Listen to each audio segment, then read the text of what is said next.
is your mate jlord. So welcome.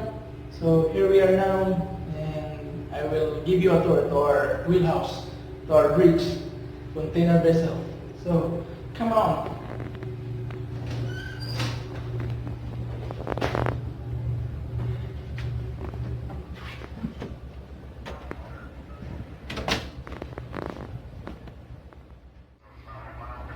Here we are, guys, in our chart room. So this is our routing chart for the month of October. You can see here the ocean currents and wind direction of the words, also how strong it is, and also you can use this as a guide for making voyage plan. So you can see also here the recommended routes. Here you can see the ocean currents, the load lines, archipelagic sea lanes, and ice limits. So this is big help, guys, for voyage planning. And then as for the voyage planning, we use ECDIS. So this is our ECDIS number 2. We have 2 ECDIS, so we don't use any more paper chart. So 2 ECDIS is enough.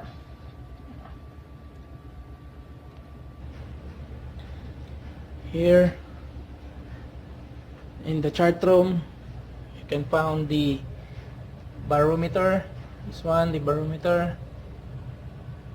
So reading for the barometric pressure. The GPS number 1, the GPS. Nav text receiver or navigational information received in this equipment. And then some telephone, speed lag. Just a moment, guys. Somebody calling on the bridge. Now this phone is ringing. I need to answer. Yes, hello, bridge. Yes, good afternoon. Mababa ba? Okay. Okay.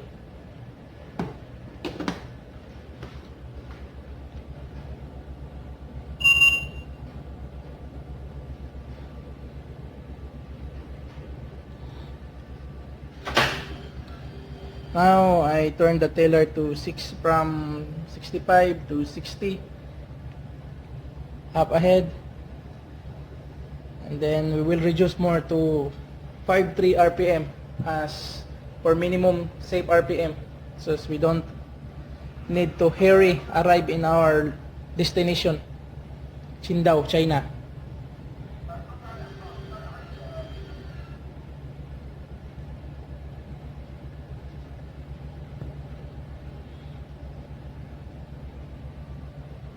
Now 55 RPM.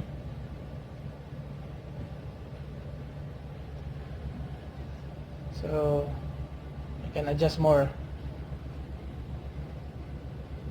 little bit more, little bit less, up to 5.3 RPM. So now 5.3 RPM.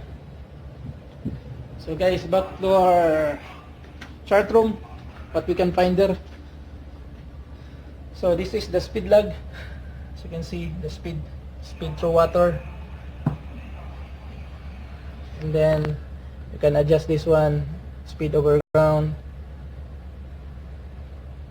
And you can put back into speed through water. So this one is our echo sounder. Now it's switched off because we are navigating at deep water in open sea. So we just switch off this one because it's not used. It's very deep, more than 1,000 meter below water level. So here you can also hear some alarm panel. So this is the smoke detection system or cargo holds. Any alarm in the holds will be detected here. So this is good for detecting smoke, fire inside the cargo hold. And this one heat detector. Any heat inside the accommodation and the engine room will be shown here. Any alarm. The next is also the alarm panel of the fire. Any smoke alarm inside the accommodation will be detected here, and it will be the location of the alarm will be located in this panel. See, this is the fire detection system zone. If detect any fire, it will show the number and the location. Example, this one, number 1, additional deck, and the others, number 9, upper decks. And then we're going to radio room. Before we go there, this is the BDR cabinet. As you can see, inside this one is it's like a CPU for BDR, which is store all happening inside the bridge, and stored all data in the equipments.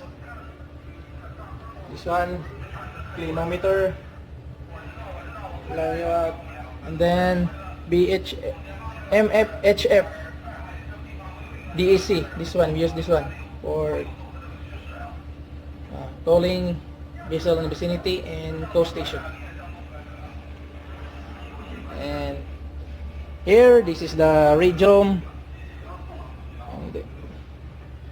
The portable GMDSS 3 pieces, and the spare battery 3 pieces.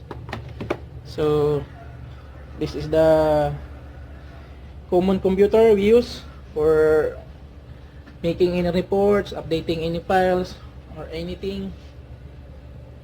And then printer. This is the Inmarsat-C. The type of Inmarsat-C here we are on board is GRC. This is Inmarsat-C number 2, used also for long range identification system. Long range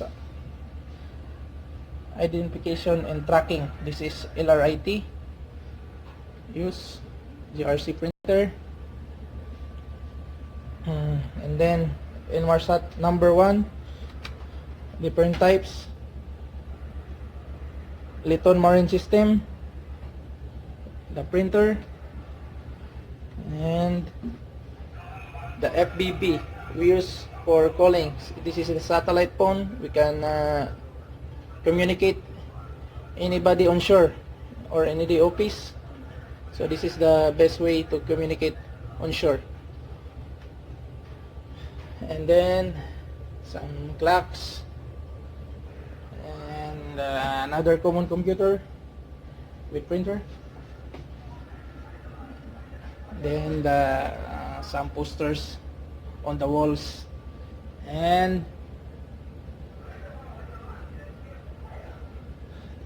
some doser files, and some the books, publications that we use for guides. Anything we forget, we just look here, so we can remember. And this is good way also for study.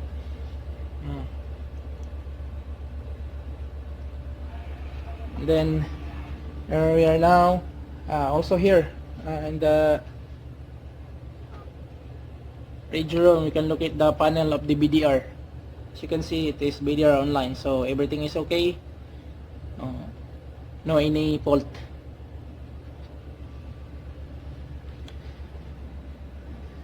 Then here we are. This is the control panel, control console on the bridge. So it's very bright against the sun. So here I will just we are navigating here now. So as you can see, it's very nice weather. I will just close this one so that we can see clearly inside the bridge. This is the shades.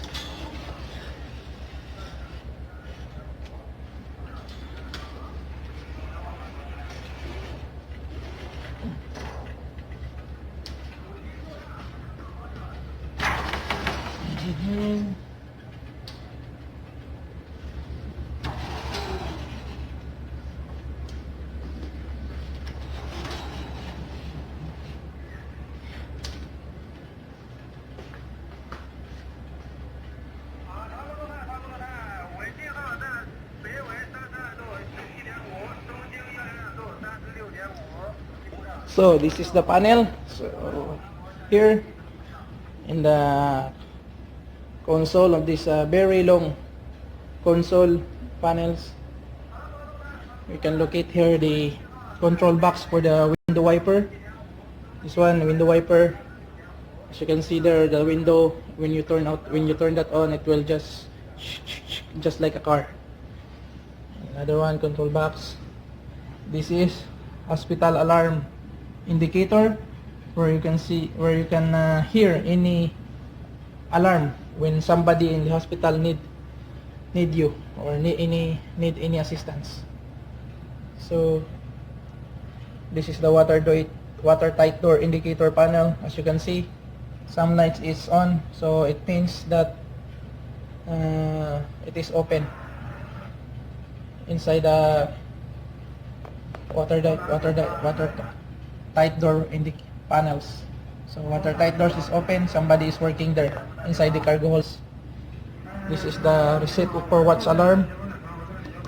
So I will show you the alarm, the BNWAS, Bridge Navigational Alarm, watch alarm system later.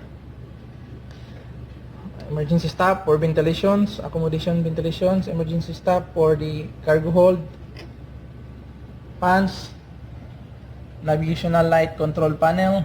Here, as you can see, the masthead lights, side lights, the masthead lights, and then the stern lights is working. So this is the control panel for it. And then the signal lights. Here, the light control panel for the signal light. You can use any lights you need if you are not under command or restricted in your ability to maneuver. You can use that one. This one is GPS number 2. So as you can see, this GPS brand for Uno. And then control light, outroom light control panel. So any lights outside the accommodation, you can control here, switch on and off. Then telephone we use for communication inside the accommodation or anywhere.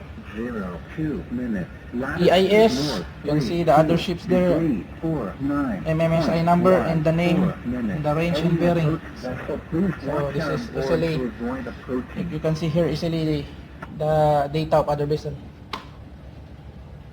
This is the telephone for like automatic magnetic telephone. It's like automatic, so you just turn this one and then you can call and hear to the other side of this telephone. This one is BHF number 1. See, BHF number 1, Sailor, brand Sailor. And this is our S-band radar. As you can see, some vessels approaching us, and name Nordic Sprinter. It's okay, CP is 0.8, so still safe to pass in this vessel, pass and clear. And then the other vessels, this one is some fishing boats. You can acquire this one so that you will know a distance and CPE. Here,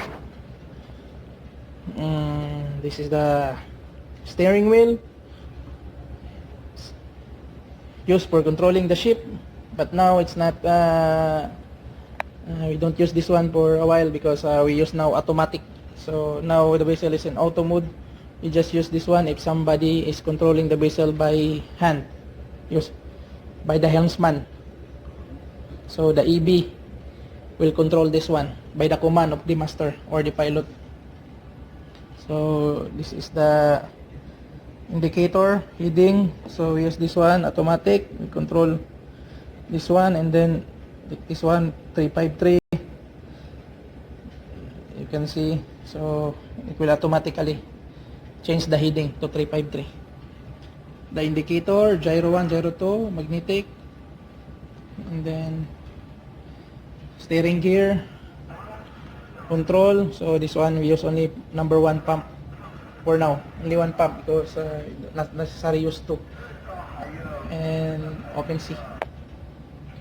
This is about thruster control panel. So you can use this one for controlling the thruster on the bow. So port in starboard. You can see here. You can also change this one to other side on the bridge wing. As you can see before, this is the bridge trailer. So you can control the speed of the vessel by adjusting this one.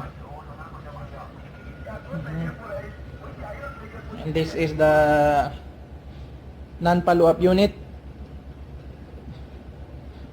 By using this joystick, you can override anything. The heading of the vessel. This is used for emergencies. You can override immediately. So alarm panel, some alarms you can locate here on the alarm for the, especially in the engine room. Any alarm in the engine room will be located here.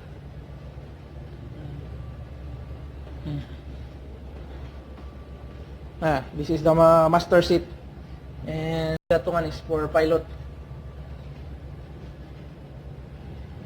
This one is our radar X-band.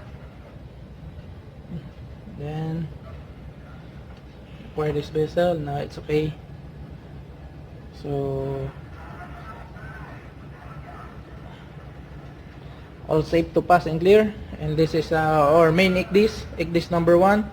As you can see, we have 2 ECDIS. So as per regulation, if you have 2 ECDIS, not necessary to use paper chart. And then some whistle button. By the way, also there's some whistle button like this one. So you can use this one for sound blasting. And then VHF number 2, also the same brand to the VHF number 1, Sperry Marine. And then the public address system, you can push this one and then you speak by this one, by this microphone, or this one. You can use that one, and then master will talk for public address. Anybody in the inside the accommodation or outside, they can hear any words from master. This one, extension alarm, so any alarm in the engine room will be here. So this one is used especially in night time. They don't nobody in the engine room for watch, so this is unmanned vessel, so they can switch on bridge watch during night time. So only bridge can hear, and then any alarm in the engine room will be alarm in their cabin. Electrician, engineer, second, and chief.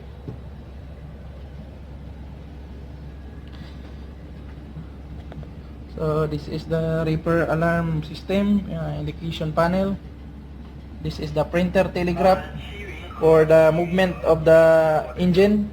If you push ahead, half ahead, or pull, will be print here. Temperature control for glass window heater. So that window heater is this one. So when you are navigating in a cold area, especially with snow, you can use that one. So with the snow will not stuck there. So control panel for foghorn, automatic blasting of the horn. So this one, you can use this one. Power pump number 1, number 2, emergency power pump, you can also switch on here. alarm panel for any alarm of the equipments. It will indicate here. And then general alarm button you can use during emergency, fire alarm, manual, emergency call. So this is for emergency. So 7 short blasts and 1 long blast for general alarm, and continuous ringing of the bell for the fire alarm. And this one is manual. This one, the watch alarm generator. So this is BNWAS. As you can see, that's 00.7. And then when I now 00.6, because it will alarm if you will not push this watch alarm. So we will see until it will become 0.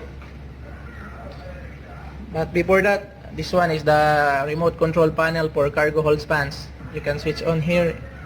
This is the used for the mechanically ventilated holes. You can see supply and return. Supply exhaust with this located here on the switch. Now 0.1, 0. Then it will make an alarm if you will not press the button.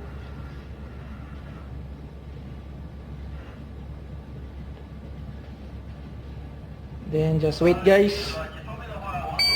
Now you see, you heard the alarm, very loud.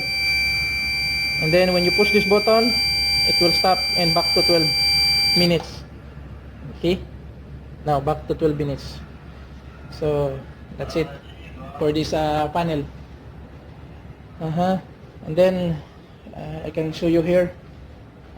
There it is located, the immersion suits and some life jackets.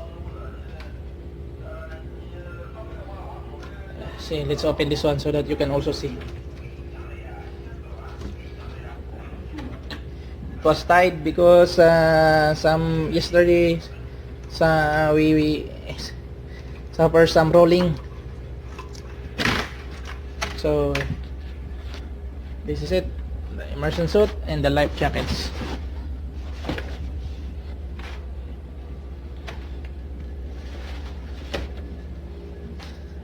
Here some parachute layers and line throwing appliance, 12 sets and 4 sets, and some per set kits. There, line throwing appliance. And then inside here, this is the some rocket parachute layers inside. See? This one.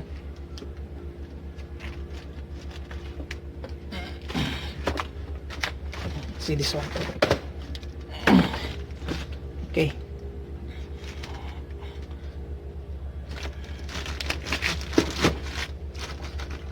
Also have some handlers.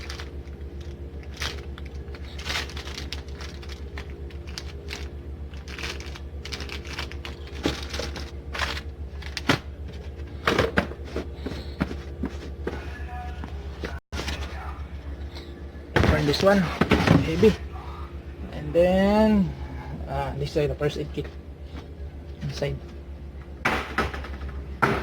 Here we have some small pantry for coffee, that you will not get asleep. You will not be sleepy here, so you can drink some coffee. And you don't have coffee machine, you just use this hot water and only this one. So also here you can locate the breaker for the alarm and start. Okay, that is the start number 1, and the other start is located in the port side. So this start number 2. So this is the view of the vessel, of the inside the bridge. I will turn in another, go to other side.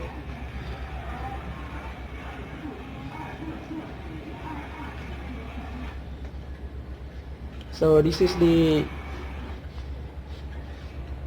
repeater, the center repeater of the gyro. So So this is the bearing device. You can target the bearing, and then yeah, see, we are navigating some bases on the vicinity, passing clear.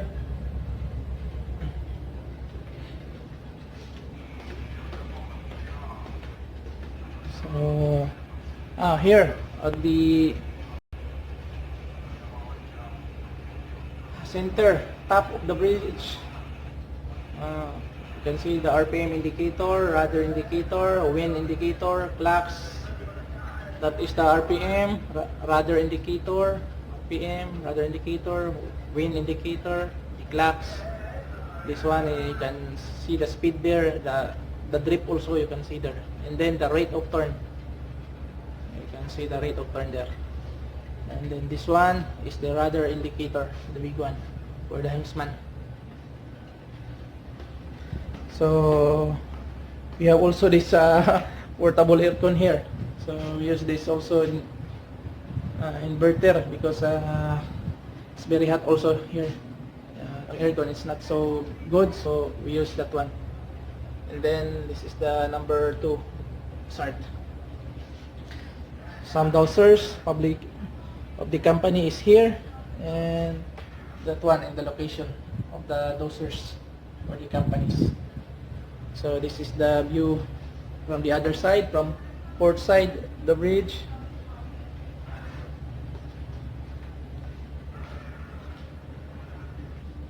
And then here, from here,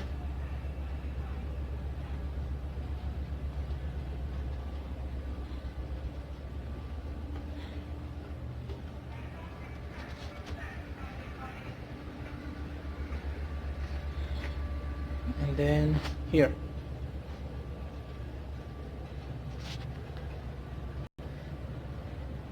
And by the way, here you can look the magnetic compass from the outside. You can view from this hole. So you will know the difference between gyro and magnetic compass. The view from here.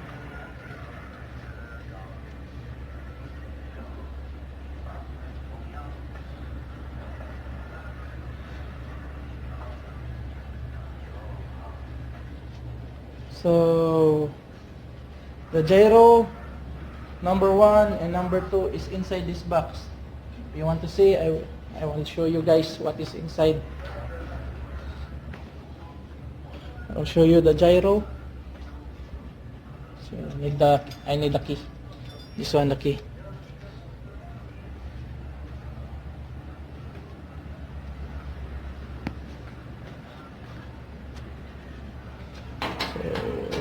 Open the gyro number 1 so that you can see what it looks like. Okay, this is gyro number 1. As you can see, you can see the heading there, gyro number 1 and gyro number 2. Then open the other gyro. Gyro number 2 is for your you have idea also what gyro we use. So the gyro we use is Sperry Marine. This is the number 2 gyro. So the same, see there the heading of the gyro. Okay, let's close this one. Okay, I close later. So that's it, guys. So you have idea now what is inside our bridge, and you can see also outside the nice view.